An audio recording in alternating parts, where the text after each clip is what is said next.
जल्दी आए और ज्यादा छूट पाएं। बिजली विभाग की नई योजना। उत्तर प्रदेश की योगी सरकार ने बिजली उपभोक्ताओं को इस दिवाली पर बड़ा तोहफा दिया है। बकायेदार बिजली उपभोक्ताओं को राहत प्रदान करने के लिए योगी सरकार ने OTS योजना लागू की है। इस योजना के तहत बकाया चुकाने पर सरचार्ज में छूट प्रदान की जाएगी। प्रेस वार्ता करते हुए कानपुर के कैस्को MD सैमुअल P ने बताया कि इस योजना के तहत बिजली चोरी के मामलों में उपभोक्ता को देय निर्धारण राशि का 10% पंजीकरण राशि के रूप में योजना का लाभ लेने के लिए जमा कराना होगा। शेष निर्धारण राशि को एक मुश्त अथवा अधिकतम 3 किस्तों में जमा कराने का विकल्प उपलब्ध होगा। बकायेदारी पर स्थायी रूप से काटे जा चुके कनेक्शन के मामलों के साथ ही विवादित एवं न्यायालयों में लंबित प्रकरणों में भी OTS योजना का लाभ उठाया जा सकेगा। कैस्को MD ने बताया कि जिन उपभोक्ताओं के विरुद्ध RC जारी हो चुकी है वे भी योजना का लाभ उठा सकेंगे, लेकिन उन्हें DM का देय कलेक्शन चार्ज अलग से जमा करना होगा।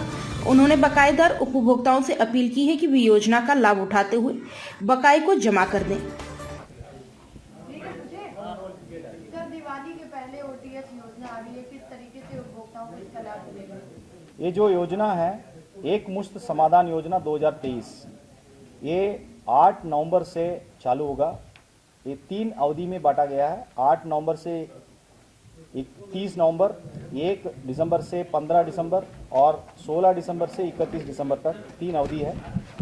इस योजना का मेन मकसद है जल्दी आएँ, ज़्यादा छूट पाएँ, और जितने लेट आएंगे उतना कम लाभ मिलेगा, जितने जल्दी आ जाएंगे उसका ज़्यादा फायदा होगा। इस योजना के अंतर्गत जो निजी नलकूप का उपभोक्ता है उनके लिए अधिभार की गणना 31 मार्च तक एक डेडलाइन दिया गया है। बाकी अन्य सभी उपभोक्ताओं के लिए 31 अक्टूबर 2023 तक की जो बकाया है उसके संबंध में योजना है। पहले उनको UPPCL.org वेबसाइट पे पंजीकरण करना होगा। पंजीकरण के समय 30% पंजीकरण राशि उनका जो टोटल ड्यू है उसमें पे करना होगा। उसके बाद उनको चॉइस मिलेगा एक मुश्त पे करने के लिए या इंस्टॉलमेंट में पे करने के लिए।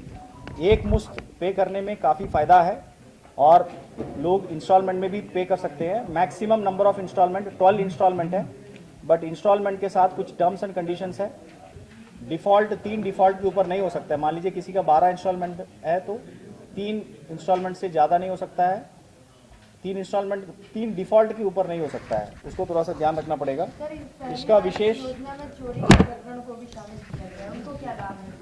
नहीं, चोरी का जो भी मुकदमा दायर है उनको भी इस योजना में कवर किया गया है। उनको 10% रजिस्ट्रेशन फीस कराना होगा और उसके बाद एक मुश्त पे करने पर उनको फर्स्ट अवधि 8 नवंबर से 30 नवंबर तक 25% का इनका छूट मिलेगा।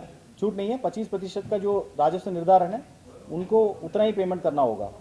और 1 दिसंबर से 15 दिसंबर के अवधि में जो दूसरा अवधि है उसमें उनका राजस्व निर्धारण राशि का 30% उनको पे करना पड़ेगा। और 16 दिसंबर से 31 दिसंबर का जो अवधि है, तीसरा अवधि है, उसमें राजस्व निर्धारण राशि का 40% उनका पे करना पड़ेगा। इसमें 3 किस्त का विकल्प भी लोग चूज कर सकते हैं। 3 किस्त लेने पर प्रथम अवधि में 30% का उनको राजस्व निर्धारण का अमाउंट पे करना पड़ेगा और सेकंड अवधि में पे करने पर 35% और तीसरे अवधि में पे करने पर 45%, यही है। और इसके अलावा इनको अपना कनेक्शन को रेगुलराइज करना होगा। कनेक्शन नहीं है तो झटपट के माध्यम से अप्लाई कर लें और ऑलरेडी उनका एग्जिस्टिंग कनेक्शन है, उनका जो करंट ड्यूज है वो समय से समय वो क्लियर कर दें, उसको पे करना पड़ेगा। मान लीजिए जो भी इंस्टॉलमेंट में अमाउंट हम लोग बता रहे हैं उनको एक कंडीशन है, करंट ड्यू वो पे करेंगे ही करेंगे और उसके साथ जो इंस्टॉलमेंट का अमाउंट है उसको भी जोड़ के पे करना पड़ेगा। अधिभार के छूट है, सरचार्ज जो होता है, सरचार्ज में छूट की बात हो रही है। प्रिंसिपल अमाउंट तो रहेगा। चोरी में राजस्व निर्धारण का परसेंटेज है 25%, 30%, 35%। सर 7 लाख से अधिक उपभोक्ता हैं आपके, तो वो किस तरीके से इस योजना से जुड़ सकते हैं? क्या आप विशेष कैंप लगाएंगे या फिर उनके घर घर जाएंगे या फिर जितने आपके सब स्टेशन है वहाँ पर लोग जाएं? किस तरीके से इसका लाभ? लोगों को अलग अलग माध्यम से पेमेंट कर सकते हैं। ऑनलाइन पेमेंट भी करते हैं। कैस्को में मुझे लगता है 45% के आसपास ऑनलाइन में लोग पेमेंट करते हैं। और आपको अलग हमारे सबस्टेशन में कैश काउंटर्स है, अलग अलग माध्यम से आपको पेमेंट कर सकते हैं। किसी का कोई बिलिंग का शिकायत है, उसके लिए हम लोग विशेष कैंप टेस्को में अपने अपने सबस्टेशन लेवल पे ऑर्गेनाइज करेंगे। इसमें उच्च अधिकारी भी बैठेंगे और जो भी संशोधन होगा उसको ऑनलाइन में भी इस बार देख पाएंगे। uppcl.org में उसके लिए एक ऑप्शन दिया रखा है, उसके माध्यम से जो उपभोक्ता कॉर्नर है उसमें लिंक क्लिक करेंगे, सेवा अनुरोध करेंगे, उसमें बिल सुधार की एक अनुरोध, एक रिक्वेस्ट है, उसको आप क्लिक करेंगे, फिर आपका ऑनलाइन बिल भी संशोधन हो सकता है और आपका संशोधित बिल ऑनलाइन में भी दिख जाएगा। प्राइम संदेश न्यूज से संवाददाता मयंक सैनी की रिपोर्ट।